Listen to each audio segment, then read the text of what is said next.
හඬ අපි එක තැනක ගේනවා. ඒ හඬ ඇතුළේ ඉඳගෙන තමයි ඔය ඔක්කොම වේරියේෂන්ස් කරන්නේ. අපි කට ඇරපු තැන ඉඳලා අවසානයේ දක්වාම හැම කෙනෙක්ම අහගෙන ඉන්නවා. කොහේ හරි තැනක මස්ත බාල්දු වෙනවා කියන්නේ අඩු වෙලා ගිහිල්ලා නිකන් කෙන්දිරියක් වෙනවා. වැටෙන්න දෙන්න බෑ එක හඬක්. අනිත් හඬ ඉවර වෙනකොට අනිත් එක යා ඉස්සරහට එන්න ඕනේ. හරි? හරි. ආයිගම. පින්කල හින්දා රජුරු.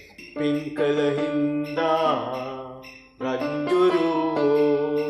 හරි. පින්කල හින්දා රජුරු. ඔය ඒක දැන් ප්‍රකාශන විලාසයකින් පොඩි කියන්නකෝ මේ ඔබ ජීවත් විය යුතුයි. ඔබ ජීවත් විය යුතුයි. ඔබ ජීවත් විය යුතුයි. අනුකම්පාව දැක්විය යුතුයි. අසරණයින්ට, අනාථයින්ට, කුඩා දරුවන්ට, පොඩි දරුවන්ට. එතන තියෙන හැඬුම් ස්වරයක්. ඒක අපි විසින් අර දෙබසට ආරෝපණය කරනවා. අසරණයින්ට. නෑ එතකොට අඬනවාමයි. අසරණයින්ට, අනාථයින්ට, පොඩි දරුවන්ට.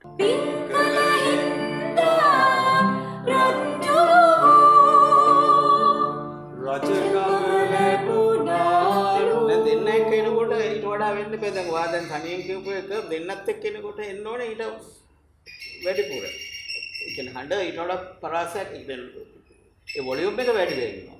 ඉතින් ඒ නිසා ඔබට හිතෙනවා ඇති හැමතිස්සෙම වේදිකා හඬ කියන එක මොකක්ද අයියෙන් කිව්වම ඉවරයි කියලා. අයියෙන් කියන එක නෙමෙයි තියෙන්නේ. ඒකේ සෙන්ටිමෙන්ට්ස් ගන්න ඕන. ඇත්ත වශයෙන්ම මම නාට්‍යකරණයේ යෙදුනේ ලංකාවේ ඉන්න දැවැන්තම නාට්‍ය පරිශ්‍රකයෝ නාට්‍ය නිර්මාණකරුවෝ සමූහයක් ඇසුරු කරමින්. ඒ වගේම ඒ අය අතින් නිර්මාණය වුණු පුජ්‍යලෙක් විදියට මම මෙතෙන්ට එනකොට මට වගකීමක් පැවරෙනවා. ඒ මගේ නාට්‍ය කලා ගුරුවරුන්ගේ අපතයාමක් නොවන්නට මේ වර්තමාන සමාජය දැනුවත් කිරීමේ වගකීම. තියට්‍රිකල් සිංගින් කියලා වෙනම විෂයක් තියෙනවා. මම හිතනවා අපේ රටේ විශ්වවිද්‍යාලයකවත් අද වෙනකොට තියට්‍රිකල් සිංගින් කියලා විෂයක් හදාරන ශිෂ්‍ය ශිෂ්‍යාවන් ඉන්නවද කියලා මට සැකයක් තියෙනවා. ඔබ දැන් හාපුරා කියලා සූදානම් වන්නේ ඔබ බිහි කළ නල්ලුලියන් වගේම තවත් අලුත් පරපුරක් අපේගේ රංගන ශිෂ්‍යයට බිහි කරන්න.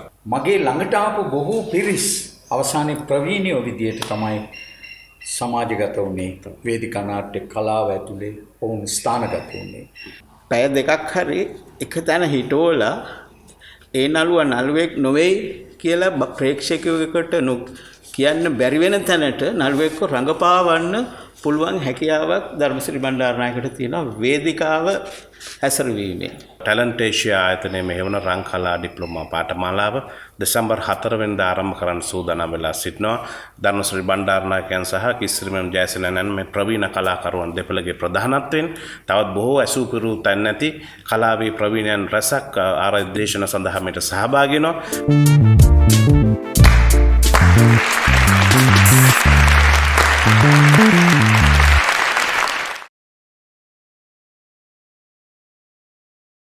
ආයිබුවන්. අද අපේ මේ සමුගවීමට නිමිත්ත වන්නේ කටුබැද්ද ටැලන්ට් ඒෂියා ආයතනය මගින් මෙහෙවන රංගකලා ඩිප්ලෝමා පාඨමාලාව ගැන එහි ප්‍රමුඛයන් සමග පුංචි කතාබහක නිරතවන්නට.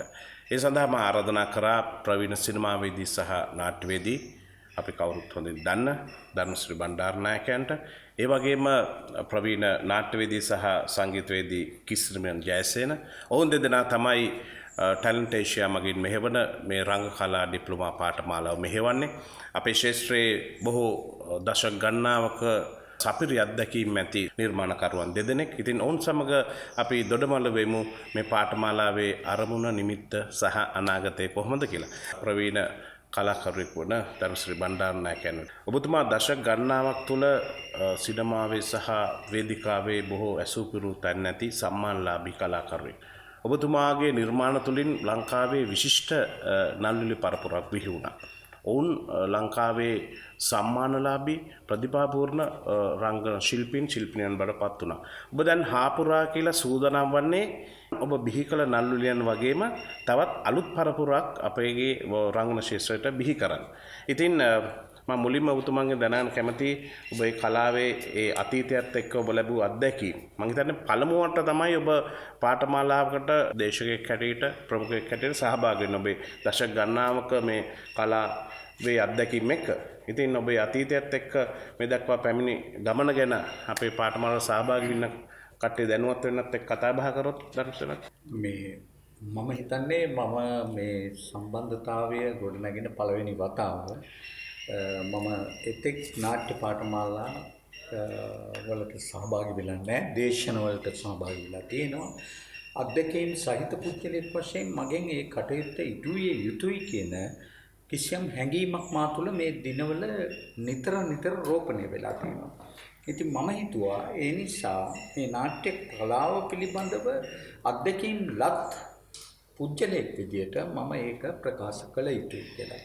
ඇත්ත වශයෙන්ම මම නාට්‍යකරණයේ යෙදුනේ ලංකාවේ ඉන්න දැවැන්තම නාට්‍ය පර්යේෂකයෝ, නාට්‍ය නිර්මාණකරුවෝ සමූහයක් ඇසුරු කරමින්. ඉතින් ඒකෙදී මහාචාර්ය සරච්චන්ද්‍ර ඇතුළු දයානන්ද ගුණවර්ධන, හෙන්රි ජයසේන, සුගත පාලද සිල්වා, සයිමන් නවගත්තේගම ඇතුළු තවත් නාට්‍යකරුවෝ ගණනාවක් මාව සකස් කරලා මෙන්න මේ විදියට රඟපාන්න, මේ විදියට කටහඬ හසුරවන්න, මේ විදියට කටහඬ හසුරුවීමෙන් තමයි Tamanට අවධානය යොමු කරගත්ත හැකි ප්‍රේක්ෂකාගාරයේ මේ වගේ කාරණා පිළිබඳ මාගේ දැඩි සැලකිල්ලක් ඇති කරනු ලබන නිවේදන ඒ නාට්‍යකරුවන් විසින් නිකුත් කළා. ඒක මගේ ජීවිතයේ විශාල වාසනාවක්. ඒ වගේම ඒ අතින් නිර්මාණය වුණු පුද්ගලයෙක් විදියට මම මෙතෙන්ට එනකොට මට වගකීමක් පැවරෙනවා. ඒ මගේ නාට්‍ය කලා ගුරුවරුන්ගේ අපතේ යාමක් නොවන්නට මේ වර්තමාන සමාජය දැනුවත් කිරීමේ වගකීම. මම ඒක ටැලන්ට් ඒෂියා ආයතනයත් එක්ක එකතු වෙලා මේක කරන්නට කල්පනා කළේ. ඒ මගේ අතින් විය යුතු පරම යුතුයකමක් පැවිණියු. දර්ශන මහත්මයා දැන් අපි දන්නවා අද වර්තමාන කලාව සහ ඒ භාවිතාව සහ ඒ නළුලයන් දුටුවහම උන්ට මේ අත්දැකීම අධ්‍යාපනය ඒ තියෙන කාරණාවේ අඩුපාඩුවක් තියෙනවා. ඔවුන් අඳුරේ අතපත ගන්න වගේ දක්නට ලැබෙන්නේ මොකද උන්ට හරි අධ්‍යාපනයක් නැහැ, ප්‍රවීණ ඇසුරක් නැහැ. ඉතින් ඔබ වගේ මේ ප්‍රවීණෙක් මේ තරුණ පරපුර උන්ට අධ්‍යාපනය ලබා දීලා ඔබගේ ඉදිරි නිර්මාණ දායක කරගන්න බලාපොරොත්තු වෙනවා. ඔබගේ දැන් ඔබගේ නිර්මාණ වල දායකුනේ බොහොම ප්‍රවීණ පිරිසක් නේද? මෙවර ඔබ අලුත්ම පිරිසකට මේ රංග ශාස්ත්‍රාලය ලබා දීලා ඔන්න අලුත් නිර්මාණයකට සහභාගී කරගන්න හදනවා. ඉතින් උන්ට අසිරුතාවයක් ඇති වෙන එකක් නෑ නේද? මේ ඔබ ප්‍රවීණයන් එක්ක තමයි ඔබේ නිර්මාණ කටයුතු කරලා දැන් අලුත්ම පිරිසක් ඔබ තෝරා ගන්න හදනවා නේ. ප්‍රවීණයන් ඇසුරෙන් නාට්‍ය නිර්මාණය කළා කියන ඔබ කරපු ඒ ප්‍රකාශයට වඩා ටිකක් වෙනස් වෙනවා. මගේ ළඟට ආපු බොහෝ පිරිස් අවසානයේ ප්‍රවීණයෝ විදියට තමයි සමාජගත වුණේ. වේදිකා නාට්‍ය කලාව ඇතුලේ ඔවුන් ස්ථානගත වුණේ. එතකොට ඒ ස්ථානගත වීම ඇතුලේ දැන් මට කියන්න පුළුවන් නමක් විදියට ගත්තොත් ජැක්සන් ඇන්තනිගේ පළවෙනි නාට්‍ය. ඔහු මගේ නාට්‍ය කණ්ඩායම එක්ක එකතු වෙලා මගේ ධවල භීෂණ නාට්‍යයට එකතු වෙනකොට ඔහුට අත්දැකීම් තිබුණේ නැහැ නාට්‍ය කලාවේදී. ඔහුට ඒ පරිසරය, ඔහුට ඒ අවබෝධය, ඒ වගේම ඥානය ලබා දීමේදී මම සෑහෙන දායකත්වයක් දැරුවා. ඒ වගේම ජැක්සන්ගෙත් ඒක යුතුයකමක් විදියට හැම අවස්ථාවකම මතක් කරලා දෙනවා. ඉතින් මම හිතන හැටියට ඒ බඳු නළුනිලි පරම්පරාවක් අද අපේ රටට අවශ්‍ය වෙනවා. ඒ වගේම විදේශ රටවල් වල නාට්‍යකරණයේ යෙදිච්ච නාට්‍යකරුවන් ඇසුරෙන් මට ලොකු සම්පත් ප්‍රමාණයක් ලැබිලා තියෙනවා. ඒ වගේම මම වුන් සමග ඒ නාට්‍යවල එකතු වෙලා මගේ කලා භූමිකාව මම ඉතා මැනවින් නිරූපණය කරන්නට මහන්සි වුණා.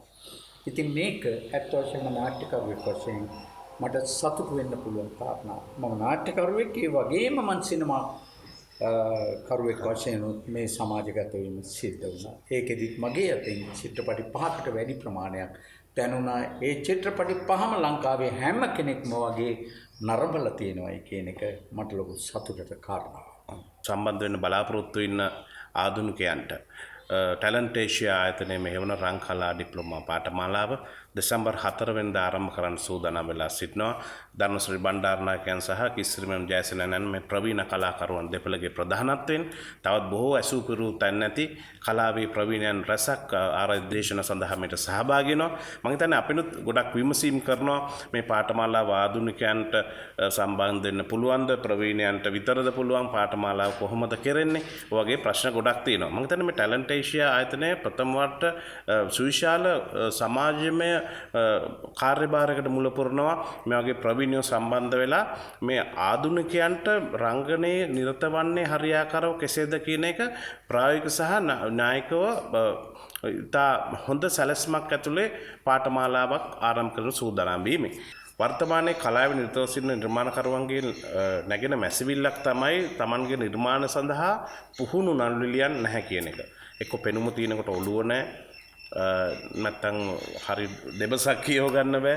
මේ වගේ මැසිවිලි ගොඩක් තියෙනවා. මම හිතනවා මේ ටැලන්ට් ඒෂියා මෙහෙවන මේ පාඨමාලාව හරහා පුහුණු හොඳ රංග ශිල්පියෙක් ශිල්පිනියක් සමාජයට බිහි කරන්න මම දන්නවා ඊටාම හොඳ වැඩපිළිවෙලක් ඔබතුමාලා හදලා තියෙනවා. ඒක මම හිතන්නේ ආධුනිකයෙකුට හොඳ අවස්ථාවක්, දුර්ලභ අවස්ථාවක් තමන්ගේ රංගනයේ මුවහත් කරගන්න. මේට උනන්දුව තියෙනවනම් මොකද අපි දන්නවා ප්‍රතිභාව, සත්අභ්‍යාස, ව්‍යුත්පත්ති කියන මේ කාරණා තුන රංගන ශිල්පියෙකුට පුරුදු පුහුණු කරන්න ඕන. ඉතින් මම හිතනවා ඔබතුමාලා පාඨමාලාවෙන් හොඳ අවස්ථාවක් ලබා දෙන්න. මේ පාඨමාලාවට සම්බන්ධ වුණාම මම කැමතියි ධර්මශ්‍රී මහත්මයාගේ මුලින්ම දැනගන්න ආධුනිකයෙකුට මේ පාඨමාලාව හරහා ලැබෙන දේවල් මොනවද කියලා.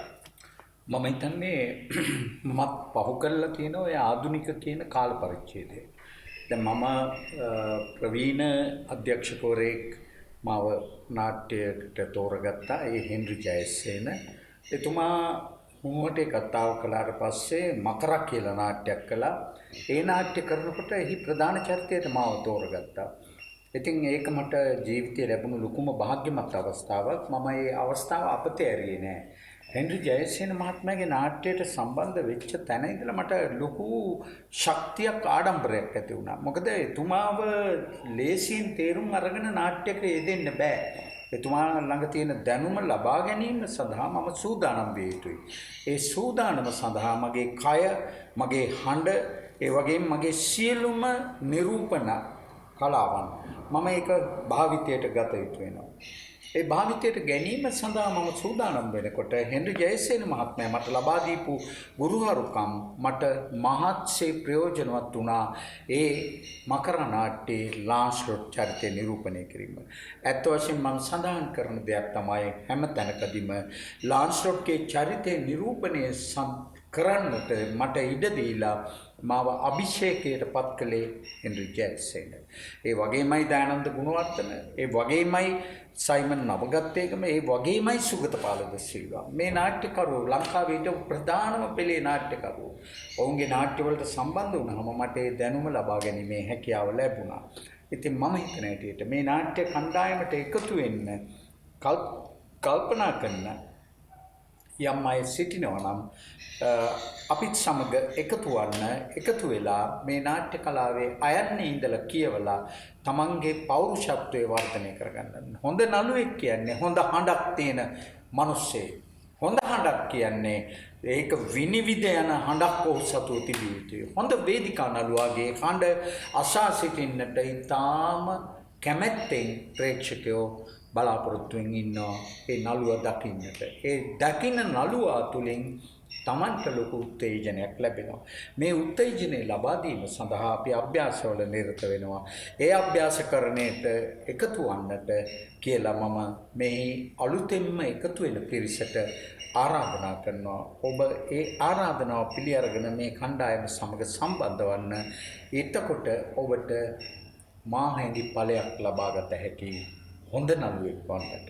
බොහොම ස්තුතියි ධර්මසිරි බණ්ඩාරනායකයන්ට, ප්‍රවීණ සිනමාවේදී සහ නාට්‍යවේදියාට. මම හිතනවා මේ පාඨමාලාව ටැලන්ට් ඒෂියා මෙහෙවන සම්බන්ධ වෙන දෙගිඩියාවෙන් හිටියානම් මේ ආධුනිකයෝ ඒ වගේම ශ්‍රේෂ්ඨයට පිවිසෙන්න බලාගෙන සිටින පිරිසට මම හිතනවා හොඳම උදාහරණ සහිතව හොඳ පැහැදිලි කිරීමක් මෙතුමන් කළේ. ඕගොල්ලෝ බය නැතුව මේ පාඨමාලාව සහභාගී වෙන්න ප්‍රමිතිගත හොඳ අධ්‍යාපනයක් ලැබෙන ප්‍රායෝගික ඥානය සමග ලැබෙන හොඳ රංග කලා පාඨමාලාව. මම හිතනවා ඔබට හොඳ අවස්ථාවක් උදා වෙන්න. ඉතින් මම ඊළඟට කැමතියි මෙන්න මේ පාඨමාලාවේ අනිත් ප්‍රවීණයා වෙත ප්‍රවීණ නාට්‍යවේදී සහ සංගීතවේදී කිස්සිරිමයන් ජයසේන මැතිතුමා මම හිතනවා ඔබතුමන් මේ පාඨමාලාවේ වෙනත් පැතිකඩක් නිරූපණය කරන්න. ඒ කියන්නේ අධ්‍යාපනය ලබා දෙන්නේ සංගීතය සහ හඬ පුහුණු පැත්ත වැඩිපුර ඔබතුමන් වැඩ කරලා තියෙන නිසා ඒ ගැන ඔබතුමන්ගේ අදහස කොහොමද මේ පාඨමාලාව ගැන? මෙහිදී මම විශේෂයෙන් සඳහන් කරන්න ඕනේ මේ පාඨමාලාවට ධර්මසිරිත් මාත් මේ සම්බන්ධ වෙන්නේ ධර්මසිරි මගේ මිත්‍රයා කියා සිටියා ප්‍රථම වතාවට මේ වැඩමුළුවකට සම්බන්ධ වෙන්නේ කියලා. මටත් ඒකම තමයි කියන්න වෙන්නේ.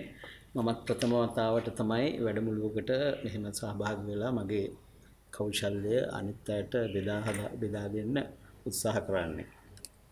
දැන් මේකෙදී විශේෂයෙන් මම කල්පනා කරේ ඇත්තටම මේ අද මේ මොහොතේ වෙනකොට අපිට දේශපාලන වශයෙන් සමාජ වශයෙන් විශාල අර්බුදයකට අවපාතයකට පත් වෙලා තියෙනවා. මේ පාරිසරික වශයෙන් අපිට මුහුණ දෙන්න බැරි තැනකට පත් වෙලා තියෙනවා. ඒ සියලු තත්වයන් මම තේරුම් අරන් තියෙන්නේ අපේ රට ගත්තොත් ලොකු සංස්කෘතික විනාශයකට අපේ රට පත් වෙලා තියෙනවා මේ ඉහතකී හේතුන් නිසා. එතකොට ඒ සංස්කෘතික අවපාතය උඩ තමයි අද කලාව අවුරුදු ගාණක් තිස්සේ අපේ රටේ පැවතිලා තියෙන්නේ. ඒ අතරතුර සුවිශේෂ වූ දැන් ධර්මසිරි වගේ පතිරාජ වගේ ප්‍රේමසිරි කේමදාස වගේ සරච්චන්ද්‍ර වගේ සුගතපාල සිල්වා වැනි සයිමන් නාගත්තිගම සුවිශේෂ කලා ශිල්පීන් අපිට ඉඳලා තියෙනවා නැතුව නෙවෙයි. සංස්කෘතික වශයෙන් ගත්තහම ඒ ආගමික ක්ෂේත්‍රය සදාචාරාත්මක හැදියාවන් ඊළඟට කුලගෝත්‍ර මේ සියලු ප්‍රාදේශීය මානසික මට්ටම් තමයි අපේ සමාජය තුළ අද වෙනකොට නිර්මාණය වෙලා මේ දේශපාලනික පරිහානියට පත් වෙන මනසක් අපේ රටේ නිර්මාණය කරලා තියෙන්නේ.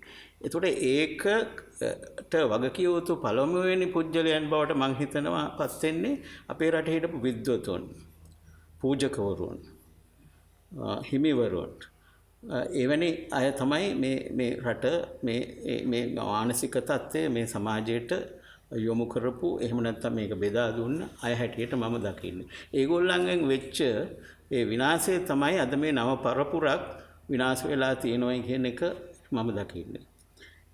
ඒක කොහොමද ගොඩ ගන්න ඕනේ කියන තර්කයේ උඩ තමයි මම හැමතිස්සෙම පැය 24ෙම මම කල්පනා කරන්නේ මගේ කලා ශාස්ත්‍රය තුල මගේ විෂයන් තුල මම කොහොමද ඒ අයව මේ නිවැරදි තැනකට ගේන්නේ කියන එක. ඒක උඩ තමයි මම ධර්මසිරියක එකතු වෙන්නේ.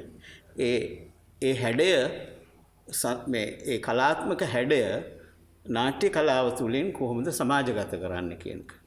අපේ ඉතිහාසයේදී හැරී බැලුවොත් මේ කලාකරුවන් විසින් නාට්‍යකරුවන් විසින් විවිධ නාට්‍ය වර්ග අපේ රටේ බිහි කළා නිර්මාණය කළා තියෙනවා. ඒ නාටකම් සම්ප්‍රදායෙන් කෝලම් සම්ප්‍රදායට අයත් ඒවා ස්වභාවික නාට්‍ය ඕනි නාට්‍ය සම්ප්‍රදායන් එක්ක අපේ රටේ නාට්‍ය නිර්මාණය වෙලා තියෙනවා. නමුත් අද වෙනකොට මම දකිනවා ඒ සම්ප්‍රදායික නාට්‍ය ඇතුලේ තිබිච්ච ගායන විලාසයන් බොහෝ විට තියෙන්නේ ඊතරම් හොඳ තැනක නෙවෙයි. ඒ කියන්නේ ඒව සමහර විට හිස්තැන් පුරවන්න හදපු ගායන විලාසයන් සහ ගීත විලාසයන් තමයි අපිට දකින්න හම්බෙන්නේ. සරච්චන්ද්‍රගේ මනමේ නාට්‍යයත් සිංහබව නාට්‍යයත් අපි ගත්තොත් ආචාර්ය සරච්චන්ද්‍රගේ ඒකේ ඒ සාහිත්‍යමය කෞශල්‍ය ඒ නාද මේ රටා කෞශල්‍ය ඒකේ හොඳටම තියෙන. හැබැයි ඒවා තියෙන ගායන විලාසයන් බොහොම වේදිකාවට අනුගත විය යුතු නැති ගායන විලාසයවල් තමයි ඒවා බොහොම පිළිහිටලා තියෙන්නේ. ඒතර මේක අද විශ්වවිද්‍යාලයකවත් මේ ඒක රූපේ ගත්තොත් එහෙම ඒකට කියන්නේ තියට්‍රිකල් සිංගින් කියලා වෙනම විෂයක් තියෙනවා. මම හිතනවා අපේ රටේ විශ්වවිද්‍යාලයකවත් අද වෙනකොට තියට්‍රිකල් සිංගින් කියලා විෂයක් හදාරන ශිෂ්‍ය ශිෂ්‍යාවන් ඉන්නවද කියලා මට සැකයක් තියෙනවා. එහෙම විෂයක් ඒගොල්ලන්ගේ සිලබස් එකකවත් තියෙනවද කියලා මට සැකයක් තියෙනවා.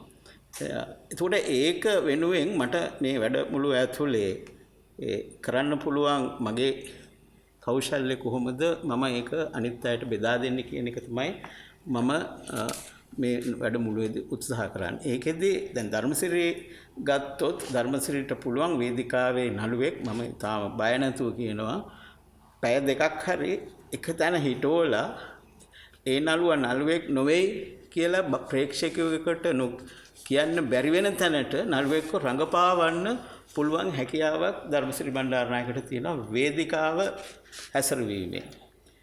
එතකොට ඒක විශාල හැඩයක් වේදිකාවක අපි දකින්න ඕනේ. එතකොට හඬ පාලනය කිරීම, ඒ කියන්නේ දෙබස් කණ්ඩයක් කොහොමද වේදිකාවේ මේ වේදිකාවේ මුල ඉඳලා එහා කෙරුවලට යනකොට ඒ ප්‍රේක්ෂකයෙකුට ඒක අහන්න සලස්වන්නේ.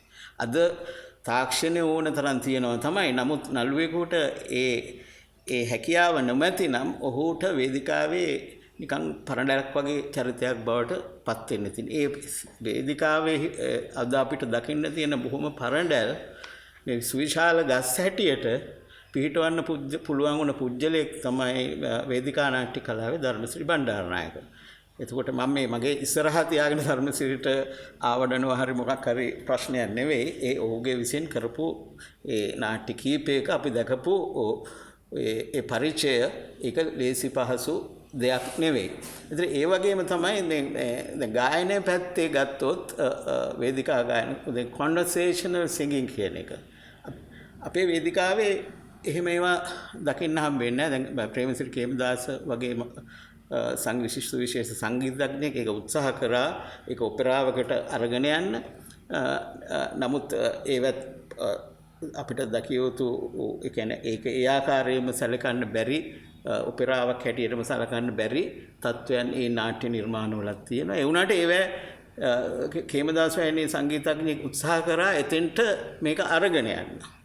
එතකොට ඒ අරුණාම වෙන කිසිම සංගීතඥයෙක් අපේ රටේ මම දැකලා නැහැ. ඒක එතනින් එහාට මේ වේදිකාවේ අරගෙන යන්න. මේ හඬ කියන එක. එතකොට ඒක අද මම හිතනවා මගේ මේ එකතු වීමත් එක්ක ධර්මසිරි බණ්ඩාරනායක මහත්මයාගේ එකතු වීමත් එක්ක මගේ මිත්‍රයාගේ ඒක හොඳට අපිට කරන්න පුළුවන් වෙයි කියලා මගේ විශ්වාසයක් තියෙනවා. කිස්සරමෙන් ජයසේන කිව්වම ඔබතුමන්ගේ කලාභාවිතාව ශේෂ්ත්‍ර ගණනාවක විහිදී යනවා.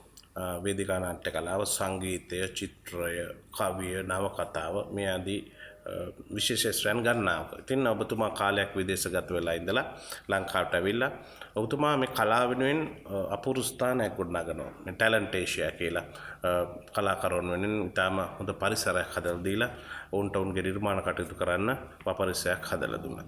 ඉතින් මම ආසයි මේ ටැලන්ට් ඒෂියා ආයතනය මගින් තමයි මේ පාඨමාලාව මෙහෙවන්නේ. ඔබතුමාගේ මේ ටැලන්ට් ඒෂියා ආයතනය පිළිබඳව යම්කිසි පැහැදිලි කිරීමක් කරනවා නම් හොඳයි. මම හිතනවා මේ ටැලන්ට් ඒෂියා ආයතනය පිළිබඳව මම විසින්ම වර්ණනාවක් විශේෂ වර්ණනාවක් කළ යුතු නැහැ කියලා. ඒ වුණත් මම ඔබ අහපු ප්‍රශ්නෙට මම උත්තර දෙන්නම්. මේ ටැලන්ට් ඒෂියා ආයතනයේ නම මට මගේ උපකල්ප මගේ මනසට එකතු වෙන්නේ මම විදේශගත වෙලා මේ ඇමරිකාවේ පදිංචි වෙලා ඉන්න වෙලාවක මට කල්පනා වුණා දවසක මම මොකක් හරි මේ කලාව වෙනුවෙන් මොන හරි ආයතනගත තත්ත්වයක් නිර්මාණය කළ යුතුයි කියන එක. මේ කියන්නේ මේක 2007 8 වසරේ මට හැංගිච්ච දෙයක්. ඉතින් කොහොම හරි මට මෙහෙට එන්න සිදුවීමත් එක්ක ශ්‍රී ලංකාවට එන්න පුළුවන් වීමත් එක්ක ඉතින් මගේ දෙමව්පියන් විසින් මට දීපු මේ ඉඩමක් මම ඒක මැත්තේ ඉදි කරනවා මේ ටැලන්ට් ඒෂියා ආයතනය.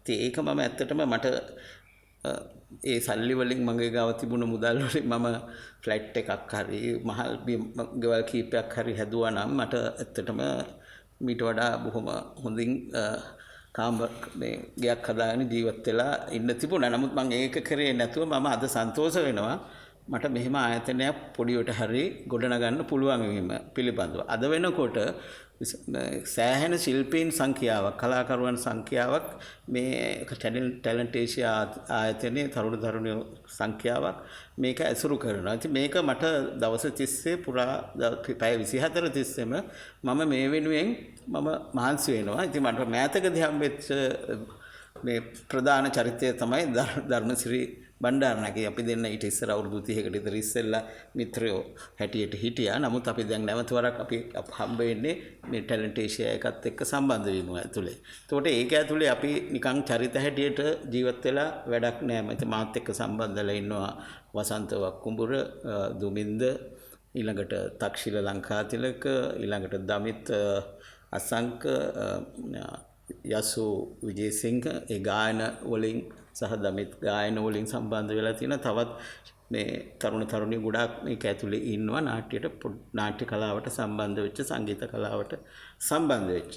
ඉතින් ඒ අයත් එක්කගෙන මම උත්සාහ කරනවා මේ අපි දන්නා දැනුම අපි ලබාගත් දැනුම විදේශයෙන් ලබාගත් දැනුමකුත් ලංකාව තුළ ඇතුළේ අපි මම ලබාගත් දැනුමකුත් මම කොහොමද ඒක ප්‍රක්ෂේපණය කරන්නේ මේ සමාජයට. ඒක සඳහා මම විශාල මේ ගැටුමක අරුබුදයක දවස් 30 මගේ කාලය මම වැය කරමින් සිටිනවා. ඉතින් මම හිතනවා මේ වැඩමුළුව සාර්ථක වෙයි කියලා. මේක අලුත් පරම්පරාවට මේක ඊටාම වැදගත් සම්දිස්ථානයක් වෙයි. ඕන් සම්බන්ධ වෙච්ච තව අවුරුදු 10ක් 15කදී ඒක ඒගොල්ලන්ගේ සිහිනයක් බවට පත් වෙයි.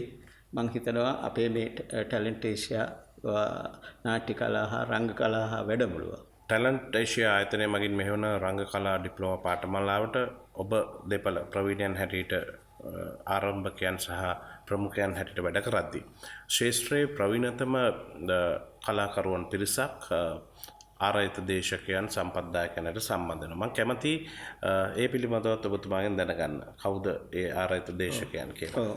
මාමිත්‍ර ධර්මසිරිත් මමත් ඇරුණාම මේකට මේ වැඩමුළුවට විශේෂයෙන් සහභාගී වෙනවා. කෞශල්‍ය ප්‍රනාන්දු නාට්‍යවේදිනී, ඊළඟට ජිහාන පුහාමි නාට්‍ය රංගනේ සුවිශේෂ චරිතයක් තරුණෙක් හැටියට ඉන්න කෙනෙක්.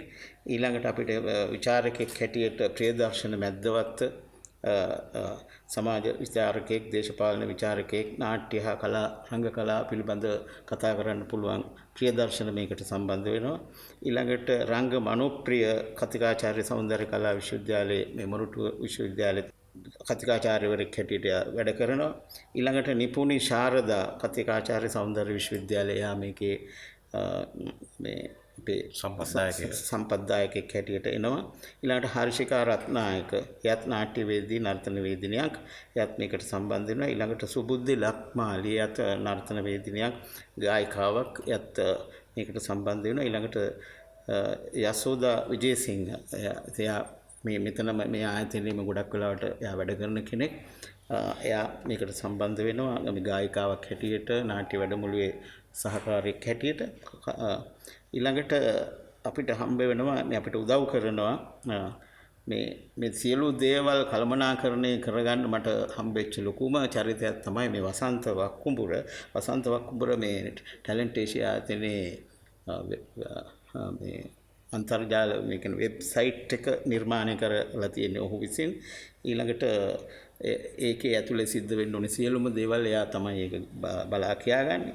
ඊළඟට පේෂල සේරසිංහ අපිට මේ සියලු වැඩ කටයුතු කළමනාකරණය කරගන්න අනිත් දේවල් පිටස්තර සිදුවන සියලු දේවල් එයා විසින් අපිට උදව් කරනවා. ඊළඟට ශදීෂා කුමාරී එයා ඉන්නේ මේ අඟුණුකොළ පැලැස්සේ. නමුත් එහි ඉඳගෙන එයා මේ පාඨමාලාවේ විස්තර අනිත් අයට ප්‍රකාශ කරමින් මේකට සිසුන් ශිෂ්‍ය ශිෂ්‍යාවන් බඳව ගන්න උදව් කරනවා. ඒ වගේම හර්ෂිනී හේරත් එයත් තරුණියක්. එයත් ඔය රංගන ශිල්පිනියක් හැටියට වැඩ කරන්න බලාපොරොත්තු වෙන ගායිකාවක් හැටියට ඉදිරියට එන්න බලාපොරොත්තු වෙන ශිල්පිනියක්. එයත් අපිට මේකට සුවිශේෂ උදව් කරනවා මේ ශිෂ්‍ය ශිෂ්‍යාවන් මේකට බඳව ගන්න. ඒ අරනකොට මාමිත්‍ර නිරෝෂන් මේකට සම්බන්ධ වෙන අපිත් එක්ක මේ වැඩමුළුව ඉදිරියට අරගෙන යන්න.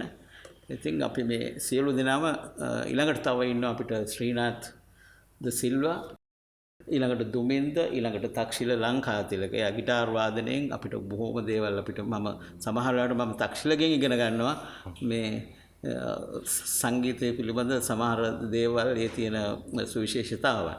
ඉතින් මේක මං හිතනවා ලස්සන වැඩසටහනක් වෙයි. මේක සහතිකයක් අපි නිකුත් කරනවා ෆවුන්ඩේෂන් සර්ටිෆිකට් එකක් හැටියට. ඉතින් ඒකට සම්බන්ධ වෙන අයට මේක වැදගත් කාරණාවක් වෙයි මේ සහතිකයත් ඔවුන්ගේ ඉදිරි ගමන වෙනුවෙන්. මීට වඩා මං හිතන්නේ මට කියන්න දෙයක් නෑ මේ පිළිබඳව. ඔව් මං හිතනවා ප්‍රේක්ෂක ඔබ මේ පාඨමාලාව පිළිබඳ සියලු විස්තර දැනගත්තා. මේ පාඨමාලාව මෙහෙවන ටැලන්ට් ඒෂියා ආයතනය සංස්කෘතික අමාත්‍යාංශයට ලියාපදිංචිගත ප්‍රමිතිගත ආයතනයක්. ඉතින් ඔබට බයක් සැකක් නැතුව මේ ආයතනයත් එක්ක සම්බන්ධ වෙලා මේ රංග කලා ඩිප්ලෝමා පාඨමාලාවට එකතු වෙලා ඔබගේ රංගන සිහිනය සැබෑ කරගන්න මහඟු අවස්ථාවක් ලැබෙන වෙලාවක්. ඉතින් මම හිතනවා මේ තිරේ දිස්සන අපේ වෙබ් අඩවිය ඔස්සේ ඔබට මේ ලියාපදිංචි වන්න පුළුවන් මේ පාඨමාලාවට. මේ වන විටත් විශාල ඉල්ලුම් සංඛ්‍යාවක් ලැබෙනවා. ඉතාමත් සීමිත පිරිසක් තමයි මේ පාඨමාලාවට සම්බන්ධ කරගන්නේ. උන් සිල් දෙනා පිළිබඳව පෞද්ගලික අවධානය යොමු කරලා ඔවුන්ගේ ප්‍රතිභාව වැඩි දියුණු කළා දක්ෂ රංගන ශිල්පීන් බවට පත් කරන්නට වෙහෙසෙන ප්‍රමුඛතම පාඨමාලාවක්. ඉතින් දෙසැම්බර් 4 වෙනිදා මේ පාඨමාලාව ආරම්භ වෙනවා. නොවැම්බර් 30 වෙනිදා දක්වා ඔබට ලියාපදිංචි වෙන්න පුළුවන්. අපගේ මේ වෙබ් අඩවිය ඔස්සේ වෙබ් අඩවියට ඇතුල් වෙලා ලියාපදිංචි වෙලා මේ මාස 3ක රංග කලා ඩිප්ලෝමා පාඨමාලාවක් සතියන්තයේ පැවැත්වෙන සෙන්සුරාදා දිනවල කටුබැද්දේ සුරම්‍ය පෙස්සේ තිබෙන මේ ටැලන්ට් ඒෂියා ආයතනයේ තමයි පුහුණු පාඨමාලාව පැවැත්වෙන්නේ. ඉතින් මම රංගනයට ආශාවක් දක්වන රංගනයේ හරියාකාරව නිරත වෙන්න කැමති ඕගලන්ට මම ආරාධනා කරනවා ටැලන්ට් ඒෂියා සමග එකතු වෙලා මේ රංග කලා පාඨමාලාවට එකතු වෙලා ඔබගේ රංගන සිහිනය සැබෑ කරගන්න කියලා. ඉතින් ඔබට සුබ දවසක්. ඔබත් එකතු වෙන්න ටැලන්ට් ඒෂියා සමග රංගනයේ සිහිනය සැබෑ කරගන්න. ස්තුතියි. අයිබෝන්. අසරණයින්ට අනාථයින්ට පොඩි දරුවන්ට අනුකම්පාව දක්වන්න. අසරණයින්ට අනාථයින්ට පොඩි දරුවන්ට ඔබ ජීවත් විය යුතුයි. ඔබ අනුකම්පාව දැක්විය යුතුයි.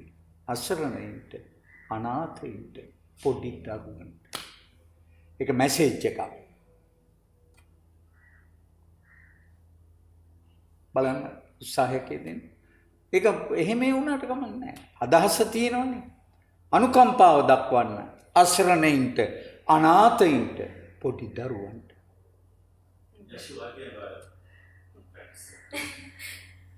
ඔබ ජීවත් විය යුතුයි. අනුකම්පාව දැක්විය යුතුයි. අසරණයින්ට අනාථයින්ට පොඩි දරුවන්ට. ඔව් දැන් ඒ අග ටික ගිලිලා ගියා. අග ටික ඔතන ඉඳලා මෙතෙන්ට පොඩ්ඩක් අඩුවෙන් ඇහෙන්න පටන් ගත්තා. එක අපි හැම තිස්සෙම කරන්නේ ශබ්ද පරිපාලනය. ඒ කියන්නේ හඬ අපි එක තැනක ගේනවා. ඒ හඬ ඇතුලේ ඉඳගෙන තමයි ඔක්කොම වේරියේෂන්ස් කරන්නේ. අපි දන්නවා ඉස්සරහා රෝ එකේ වාඩි වෙලා ඉන්න මිනිහට ඇහෙන්නේ නැත්තම්. ඉතින් අන්න ඒ දක්ෂතාවය තමයි අපි ඩෙවලොප් කරගන්නේ. අපි කට ඇරපු තැන ඉඳලා අවසානයේ දක්වාම හැම කෙනෙක්ම අහගෙන ඉන්න. කොහේ හරි තැනක මස්තබාල්දු වෙනවා කියන්නේ අඩු වෙලා ගිහිල්ලා නිකන් කෙන්දිරියක් වෙනවා. වේදිකා හඬ නිරූපණය කියන එකේ අන්න ඒක හරි සුවිශේෂයි. ඔයගොල්ලෝ ගායනයක් කරන්නේ. දැන් ඔයගොල්ලෝ හිතන්න දැන් ගායනයක් නෙමෙයි කරන්නේ. අපි ගායනයක් නෙමෙයි කරන්නේ, අපි කරන්නේ දෙබසක් කියනවා. දැන් ඒ විදිහට සකස් වෙනවා. ඔබ ජීවත් විය යුතුයි. ඔබ ජීවත් විය යුතුයි. ඔබ ජීවත් විය යුතුයි. අනුකම්පාව දැක්විය යුතුයි. අසරණයින්ට අනාථයින්ට කුඩා දරුවන්ට පොඩි දරුවන්ට. එතන සමහරලාට ඔබට ඇඬෙන්න පුළුවන්. අසරණයින්ට අනාථයින්ට පොඩි දරුවන්ට. එතන තියෙන හැඬුම් ස්වරයක්. ඒක අපි විසින් අර දෙබසට ආරෝපණය කරනවා. අසරණයින්ට නෑ එතකොට අඬනවමයි. අසරණයින්ට අනාථයින්ට පොඩි දරුවන්ට. අසරණයින්ට අනාථයින්ට පොඩි දරුවන්ට. අනිත් එක පුරුදු වෙන්න වේදිකා හඬ නිර්මාණය කිරීම කියන එක ඔයා පටන් ගන්නකොට අරයට ඇහුණා නම් ඔයා ඊළඟ පද 3 කියනකොට අරයට ඇහෙන්නේ නැත්තම් ඔයා දුබලයි. ඉතින් මේක ට්‍රේන් වෙනවා කියන එකේ ලොකු මේකක් තියෙනවා මේක ඇතුලේ. ඉතින් ඒක ඔබට පුහුණු වුණාට පස්සේ ලොකු වැඩක්. ඉතින් ඒ නිසා ඔබට හිතෙනවා ඇති හැමතිස්සෙම වේදිකා හඬ කියන එක මොකක්ද අයියෙන් කිව්වම ඉවරයි කියලා. අයියෙන් කියන එක නෙමෙයි තියෙන්නේ. ඒකේ සෙන්ටිමන්ට්ස් ගන්න ඕන. ඒ නිරූපණය ඇතුලේ තියෙන ඒ කාරණා එකතු කරගෙන තමයි හඬ වෙන්නේ. ඉතින් ඒ නිසා අපි වේදිකා නාට්‍යයක් පුහුණු කරනකොට හැමතිස්සෙම ඔහු අපි එක්තරා තැනක තියලා පුහුණු කරනවා. ඊට පස්සේ ඔහුගේ වේරියේෂන්ස් ගන්නවා. ඒකෙන් ෆේල් වුණොත් ඔහු හොඳ නළුවෙක් බවට පත් වෙන්නේ. උත්සාහ කරන්න. ඒකට දෙපළටම පුළුවන් ඕකෙන් එගොඩ වෙන්න. මේක නෙමෙයි කාරණාව. මේ සිද්ධාන්තයක එක මුල් කොටසක්.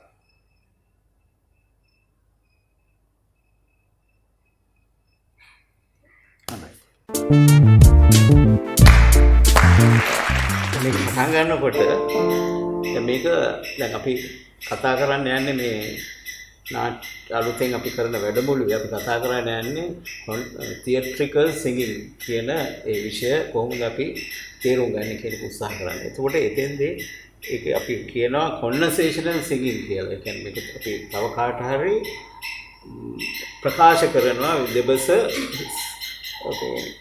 මේ සංගීතයත් එක්ක ගායන විලාසයකින් අපි ප්‍රකාශ කරන එක තමයි ඒ කොන්වර්සේෂනල් සිංගින් කියන්නේ. එතකොට ඒකට අපි සිංහලෙන් කිව්වොත් සංවාදාත්මක ගීතය. එතකොට ඒක අපි ඒ පරාසයන් තමයි මේක මේ වැඩමුළුවේ අපි හොයාගෙන යන්නේ.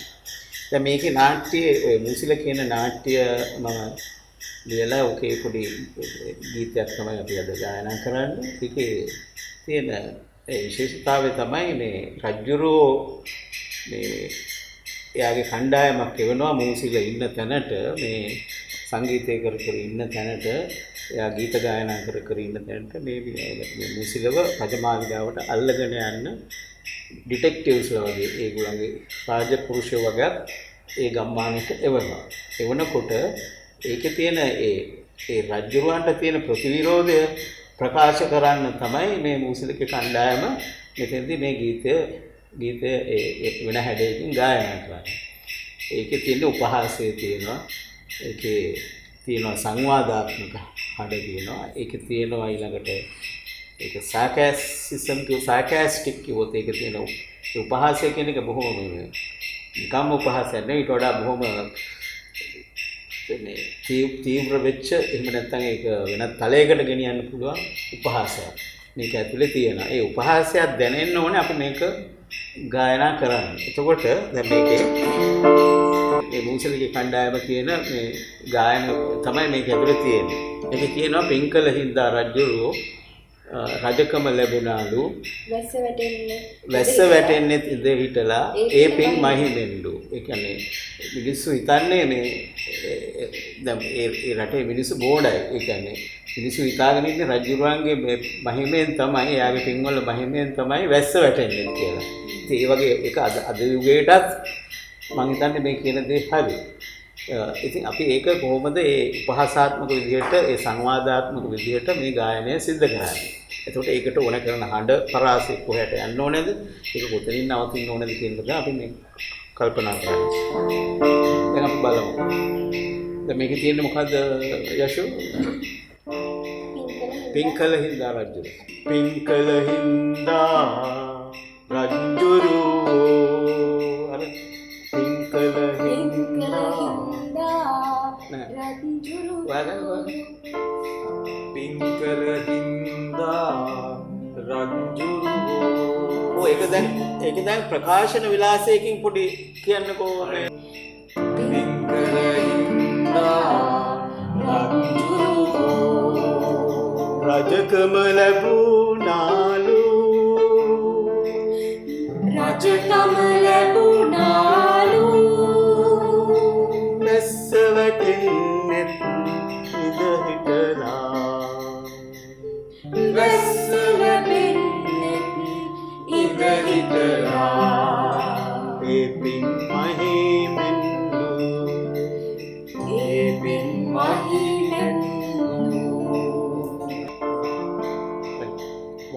2 3 4 පිංගල හින්දා රංජුරුවෝ පිංකල හින්දා රංජුරුවෝ රජකම ලැබුවා ඊළඟට ගන්න ඕනේ. මෙයා එනකොට ඔයා එන්න ඕනේ. රජකම ලැබුණාලු.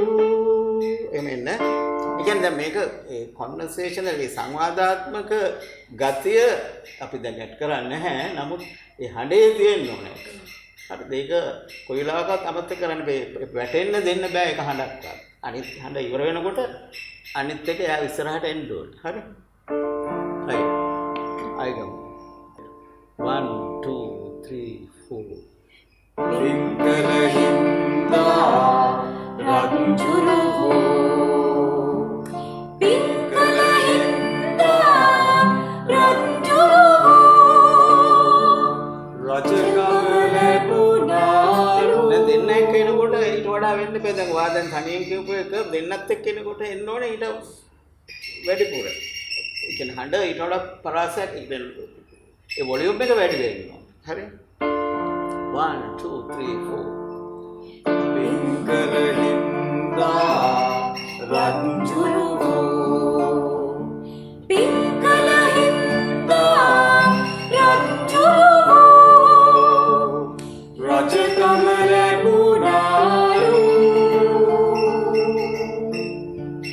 වැස්ස වැටෙන්නෙත් දැන් වා විතරයි.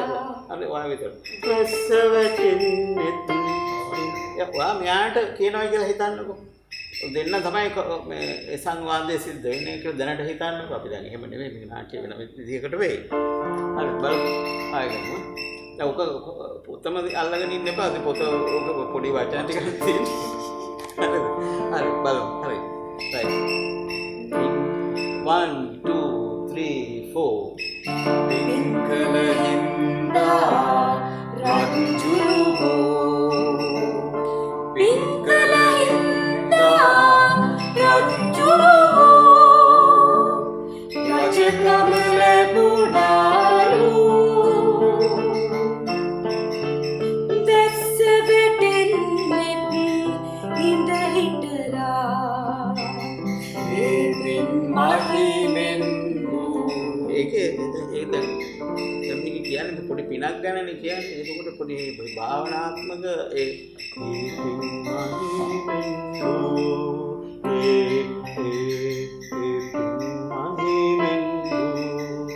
අර පොඩි පොළවේ නොහිටන හඬකට හඬ පරාසෙ ගෙනියන. අපි ඒ නෙවෙයි. ඒ පින් මහිමෙන් ඕක නෙවෙයි. අර කොහේ හරි දෙයක් මතක් කරනවා. හරි. හරි. හරි. අය බලමු. හරි. 1 2 3 4 පිංගල හින්දා රංජුරුවෝ පිංකල හින්දා රංජුරුවෝ රජකම ලැබුණාලු වැස්ස වැටෙන්නෙත් ඉඳ හිටලා ඒ පින් මහිමෙන් ඔයා මෙයාටම කියන්නකො මට කියන්න නැතු. හරිද? මේ මට ඒක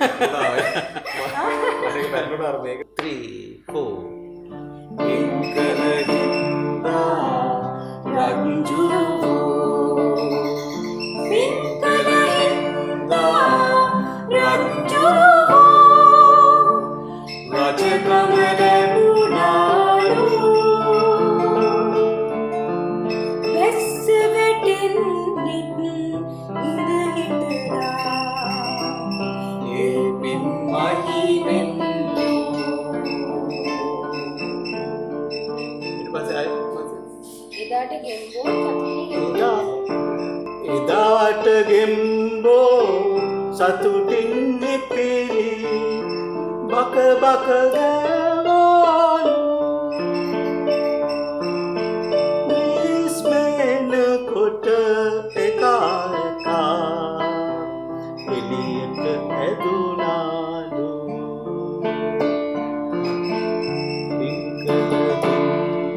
Why pernah kan?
One, two, three. Wah kan dirarat.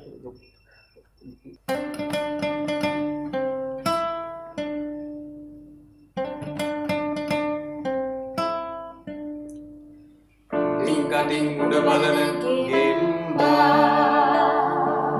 Hai itu. Tingkating udah balana gemba. Gemba create kan? Halo. Tingkating udah balana gemba.